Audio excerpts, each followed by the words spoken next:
പുതിയൊരു വീഡിയോയിലേക്ക് സ്വാഗതം. ആദ്യത്തെ വാർത്ത മോഹൻ ബഗാൻ സൂപ്പർ ജയൻസുമായി ബന്ധപ്പെട്ട ഒരു അപ്ഡേറ്റ് ആണ്.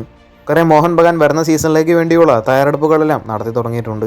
മികച്ച താരങ്ങളെ തന്നെ ടീമിലേക്ക് എത്തിക്കാൻ മോഹൻ ബഗാൻ നിലവിൽ ശ്രമിച്ചുകൊണ്ടിരിക്കുകയാണ്. അങ്ങനെ ഇപ്പോൾ വരുന്ന സീസണിലേക്ക് വേണ്ടി ഒരു വമ്പൻ സൈനിങ് നടത്തിയിരിക്കുകയാണ് മോഹൻ ബഗാൻ സൂപ്പർ ജയൻസ്. നമുക്കറിയാം ISL ഒരുപാട് ക്ലബ്ബുകൾക്ക് വേണ്ടി കളിച്ച് നല്ല എക്സ്പീരിയൻസ്ഡ് ആയിട്ടുള്ള ഒരു യുവതാരമാണ് ലാലിയൻ സുവാല ചാങ്തെ. നേരത്തെ പുറത്തു വന്നിരുന്ന വാർത്തകളായിരുന്നു ചാങ്തയെ സ്വന്തമാക്കാനായിട്ട് മോഹൻ ബഗാൻ ശ്രമിക്കുന്നുണ്ട് എന്നുള്ളത്. അങ്ങനെ ഇപ്പോൾ ലാലിയൻ സുവാല ചാങ്തയുടെ സൈനിങ് പൂർത്തിയാക്കിയിരിക്കുകയാണ് മോഹൻ ബഗാൻ. 29 വയസ്സ് പ്രായം വരുന്ന ഈ ഒരു താരത്തിനെ സ്വന്തമാക്കിയതിന്റെ ഒഫീഷ്യൽ പ്രഖ്യാപനം മോഹൻ ബഗാൻ ഇന്ന് പുറത്തുവിട്ടിട്ടുമുണ്ട്. എന്തായാലും വരുന്ന ISL സീസണിൽ ലാലിയൻ സുവാല ചാങ്തെ മോഹൻ ബഗാൻ സൂപ്പർ ജയൻസിന് വേണ്ടി ബൂട്ടണിയും. കഴിഞ്ഞുപോയ സീസണിൽ മുംബൈ സിറ്റി FCക്ക് വേണ്ടി 13 മത്സരങ്ങൾ കളിച്ച താരം 4 ഗോളുകളും നേടിയിട്ടുണ്ടായിരുന്നു.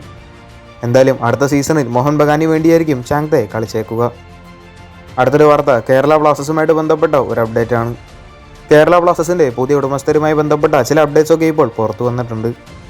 കേരള ബ്ലാസ്റ്റേഴ്സിന്റെ പുതിയ ഉടമസ്ഥരുമായുള്ള ചർച്ച നിലവിൽ ഫൈനൽ സ്റ്റേജിലാണ് ഉള്ളത്. മിഡിൽ ഈസ്റ്റ് ബേസ് ചെയ്തിട്ടുള്ള ഒരു കൺസോർഷ്യമാണ് കേരള ബ്ലാസ്റ്റേഴ്സിനെ സ്വന്തമാക്കുന്നത്. ഒരു 80 അല്ലെങ്കിൽ 90 കോടിയോളം രൂപ മുടക്കിയായിരിക്കും കേരള ബ്ലാസ്റ്റേഴ്സിനെ ഇവർ സ്വന്തമാക്കിയേക്കുക.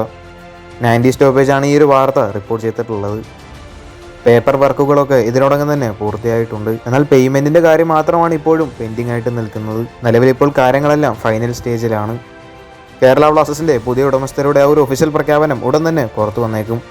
മാത്രമല്ല ഈ ഒരു പുതിയ ഉടമസ്ഥർ വന്നതിന് ശേഷമായിരിക്കും കേരള ബ്ലാസ്റ്റേഴ്സിന്റെ ഹോം ഗ്രൗണ്ട് എവിടെയായിരിക്കുമെന്നുള്ള കാര്യത്തിലൊക്കെ ഒരു തീരുമാനം ഉണ്ടായേക്കുക. കേരള ബ്ലാസ്റ്റേഴ്സിന്റെ ഹോം ഗ്രൗണ്ട് എവിടെയായിരിക്കുമെന്നുള്ള കാര്യത്തിൽ ഇപ്പോഴും ഒരു തീരുമാനം ആയിട്ടില്ല. മാത്രമല്ല ഒരു പുതിയ ഉടമസ്ഥർ വന്നതിന് ശേഷമായിരിക്കും കേരള ബ്ലാസ്റ്റേഴ്സിന്റെ ഭാഗത്തുനിന്ന് പുതിയ സൈനിങ്സും ഉണ്ടായേക്കുക. എന്തായാലും കൂടുതൽ ഫുട്ബോൾ വാർത്തകൾ അറിയാനായിട്ട് ചാനൽ സബ്സ്ക്രൈബ് ചെയ്യുക. അടുത്തൊരു വീഡിയോ ആയിട്ട് നമുക്ക് വീണ്ടും കാണാം.